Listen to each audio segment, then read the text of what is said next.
Hi! ഒരടിപൊളി super ടേസ്റ്റുള്ള ഒരു ഐറ്റവുമായിട്ടാണ് ഇന്ന് ഞാൻ നിങ്ങളുടെ മുന്നിലേക്ക് വന്നിരിക്കുന്നത്.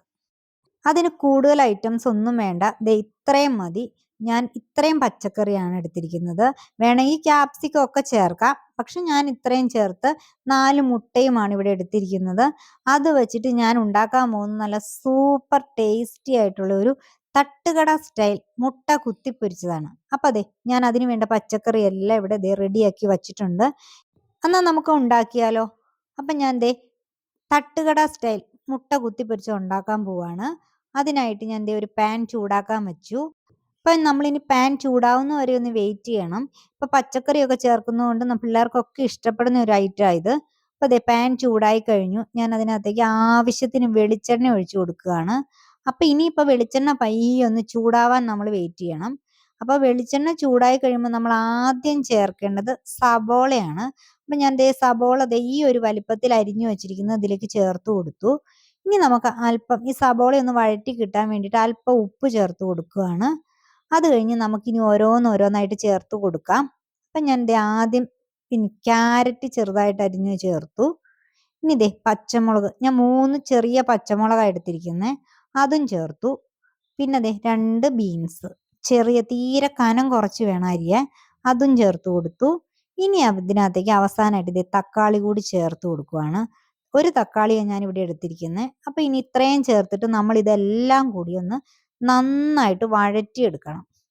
അപ്പം ദേ വഴറ്റി ഏകദേശം ഇങ്ങനെ വഴറ്റി വന്ന് കഴിയുമ്പോൾ നമ്മൾ ഇതിനകത്തേക്ക് മുളക് പൊടി ചേർക്കണം. ഞാനൊരു 1.5 സ്പൂൺ മുളക് പൊടി ചേർത്ത് കൊടുത്തു.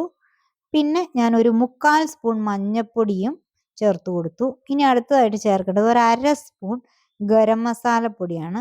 അപ്പം ഞാൻ ദേ ഒരു 1/2 സ്പൂൺ ഗരം മസാലപ്പൊടി കൂടി ചേർത്ത് കൊടുത്തു. ഇനി ഇതെല്ലാം കൂടി നന്നായിട്ട് നമ്മൾ ഒന്ന് ഇളക്കി വഴറ്റി കൊടുക്കണം. ഈ പൊടികളുടെ പച്ചപ്പൊക്കെ മാറി. കാരണം പച്ചക്കറി ക്യാരറ്റും ബീൻസും ഒക്കെ ഉള്ളതുകൊണ്ട് അതൊക്കെ നന്നായിട്ടൊന്ന് വഴറ്റി വരണം. അപ്പം അതിനകത്തേക്ക് ഈ പൊടികളും കൂടി ചേർത്തുകൊണ്ട് നന്നായിട്ട് നമ്മളിതെല്ലാം ഒന്ന് ഇളക്കി കൊടുക്കണം. ഇനി ക്യാപ്സിക്കം ഒക്കെ വേണമെങ്കിൽ ചേർക്കാം. പക്ഷെ ഞാൻ ക്യാപ്സിക്കം ഒന്നും ചേർത്തിട്ടില്ല. ഞാൻ ഇത്രയും പച്ചക്കറികളാണ് ചേർത്തേ. ഇതിൽ ക്യാബേജ് ചേർക്കാം. എന്ത് വേണേൽ നമുക്ക് പച്ചക്കറികൾ ചേർക്കാം. പക്ഷെ ഞാൻ ഇത്രയും പച്ചക്കറികളെ ചേർത്തിട്ടുള്ളൂ. അപ്പം അത് വെച്ചിട്ടാണ് ഞാൻ ഇന്ന് ഇത് ഉണ്ടാക്കാൻ പോണേ. പക്ഷെ നല്ല സൂപ്പർ ആയിട്ടുള്ള ഒരു ഡിഷാട്ടോ ഇത്. എല്ലാവരും ഒന്ന് ട്രൈ ചെയ്യണം. അപ്പം ഞാൻ ദേ ഇങ്ങനെ ഏകദേശം ഒന്ന് വഴറ്റിയൊക്കെ വന്നു. നമ്മൾ ഇനിയും ഇളക്കി കൊടുക്കണം. കാരണം ആ പച്ചക്കറിയൊക്കെ ഉള്ളതുകൊണ്ട് നന്നായിട്ട് നമ്മളൊന്ന് വഴറ്റി കൊടുക്കണം. പച്ചക്കറി ഒന്നും പിള്ളേര് കഴിക്കുകയില്ലാത്തപ്പം നമ്മൾ ഇത് പച്ചക്കറി കൂടി ഇതിൽ ആഡ് ചെയ്യുകയാണെങ്കിലുണ്ടല്ലോ ആ പച്ചക്കറിയും കൂടി പിള്ളേരുടെ ഉള്ളിലേക്ക് ചെന്നോളും. അപ്പം ഇനി ഞാൻ മുട്ട നന്നായിട്ട് 4 മുട്ട ഇവിടെ നന്നായിട്ട് അടിച്ച് ഉപ്പും കൂടി ചേർത്തിട്ടുണ്ട്, അടിച്ചു വെച്ചിട്ടുണ്ട്. അപ്പം ഈ മുട്ട ഞാൻ ഇതിനകത്തേക്ക് ഒഴിച്ചു കൊടുക്കുകയാണ്. മുട്ട ഞാൻ ഒഴിച്ചു കൊടുത്തു. അപ്പം ഇനി നമ്മൾ ഉടനെ അതിങ്ങനെ കുത്തിപ്പൊരിക്കാൻ തുടങ്ങരുത്. അത് അതിനകത്ത് കിടന്ന് ആ ചൂടിലൊന്ന് കിടന്ന് സെറ്റ് ആവണം.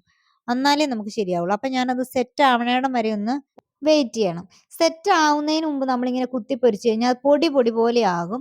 അപ്പം നമ്മൾ അങ്ങനെ ചെയ്യരുത്. ഇതൊന്ന് ഇതിനകത്ത് ഈ ചൂടിൽ കിടന്നൊന്ന് സെറ്റ് ആവണം. സെറ്റ് ആയിട്ടാണ് ഞാനിത് കുത്തിപ്പൊരിക്കാൻ നോക്കുന്നത്. അപ്പം ഞാൻ ദേ ഇങ്ങനെ സെറ്റ് ആവാൻ വേണ്ടിയിട്ട് ഇങ്ങനെ വെയിറ്റ് ചെയ്തുകൊണ്ടിരിക്കുകയാണ്. ഈ പയ്യെ നമ്മളൊന്ന് നോക്കണം സെറ്റ് ആയോ എന്ന് നോക്കണം. സെറ്റ് ആയി കഴിയുമ്പോൾ നമ്മൾ ഇനി പയ്യെ ഒന്ന് പൊരിച്ചു കൊടുക്കും. ഇനിയാണ് ഞാൻ ദേ കുത്തിപ്പൊരിക്കാൻ പോവാണ്. ഏകദേശം ഒക്കെ ആയിട്ടുണ്ട്. അപ്പം ഇനി നമുക്കിതൊന്ന് കുത്തിപ്പൊരിക്കാം. നോക്കുക. ആയിട്ടുണ്ട്. അപ്പം നമ്മൾ ദേ ഇനിയാണ് കുത്തിപ്പൊരിക്കാൻ പോണേ. അപ്പം ദേ നമ്മൾ നന്നായിട്ടൊന്ന് അപ്പം നമുക്ക് നല്ല കഷ്ണങ്ങളൊക്കെ ഇച്ചിരി ഒരു ഇതായിട്ട് കിട്ടും.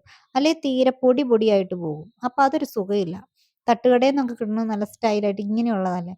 അപ്പം ഞാൻ ദേ കുത്തിപ്പൊരിച്ച് കൊടുക്കണം. നന്നായിട്ട് ഇളക്കി കൊടുക്കണം. മിക്സ് ആവണം. മൊത്തം മിക്സ് ആവണ രീതിയിൽ നമ്മൾ നന്നായിട്ടൊന്ന് ഇളക്കി കൊടുത്തുകൊണ്ടിരിക്കണം.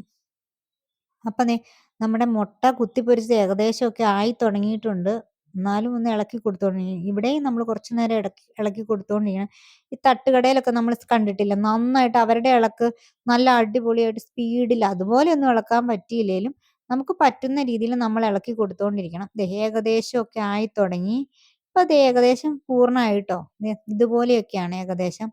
അതേപോലെ തട്ടുകടയിൽ അതുപോലെയൊന്നും വന്നില്ലേലും ഏകദേശമൊക്കെ അതുപോലെ ആയിട്ടുണ്ട്. അപ്പോൾ ദേ നല്ല കളർഫുൾ ആയിട്ട് നല്ലൊരു സ്മെല്ലും വരുന്നുണ്ട്. ദേ ഇതാട്ടോ നമ്മൾ ഉണ്ടാക്കിയ തട്ടുകട സ്റ്റൈല് മുട്ട കുത്തിപ്പൊരിച്ചത്. നല്ല സൂപ്പർ ആയിട്ടുള്ളൊരു ഐറ്റമാണിത്.